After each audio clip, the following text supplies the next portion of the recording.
মাননীয় আচার্য মহাশয়, আমি আজকে এই আনন্দমার্গে দীপা আনন্দমার্গে স্কুলে আমাকে নেমন্তন্ন করার জন্য আমি কমিটিকে অনেক অনেক ধন্যবাদ জানাচ্ছি এবং আমি কৃতজ্ঞ। সমস্ত উপস্থিত আমার যারা অতিথিবৃন্দ আছেন তাদেরও আমার আন্তরিক অভিনন্দন, কৃতজ্ঞ। আমি আজ 80 বছরের, আমার মনে পড়ে যাচ্ছে সেই 75 বছর আগে যখন আমি স্কুলে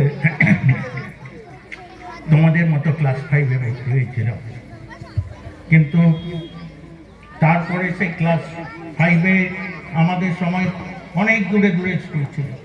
4 কিলোমিটার রাস্তা খালি পায়ে হেঁটে যেতাম। খালি পায়ে হেঁটে কাদা জল বৃষ্টি রোদে আমরা স্কুল পাস করেছি। স্কুল ফার্স্ট ডিভিশনে পাস করেছি, তারপরে আরো পড়াশুনো করেছি বিলেতে। আমাদের তোমরা ছাত্র, আমাদের এটা শিক্ষা প্রতিষ্ঠান। শিক্ষা প্রতিষ্ঠান মানে শিক্ষা। কখন থেকে আমরা শিখি? আমরা প্রথম জন্মাবার প্রথম দিন থেকে শিখি। কে শিক্ষক? মা। আমাদের মা প্রথমেই শেখান কি করে দুধ পান করতে হয়। প্রথম শিক্ষক যদি বলো মা। তারপরে আমরা যখন বড় হই বাড়ির যারা আত্মীয় স্বজন আছে তাদের কাছ থেকে কিছু ছোট অবস্থায় শিখি।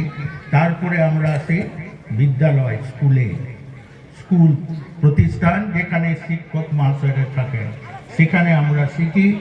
সেখান থেকে স্কুলে যে কলেজে যাই, ইউনিভার্সিটি যাই, বাইরে যাই, সেখানেও টিচাররা থাকেন, সাথে আরও কি থাকে লাগে অন্যান্য বই।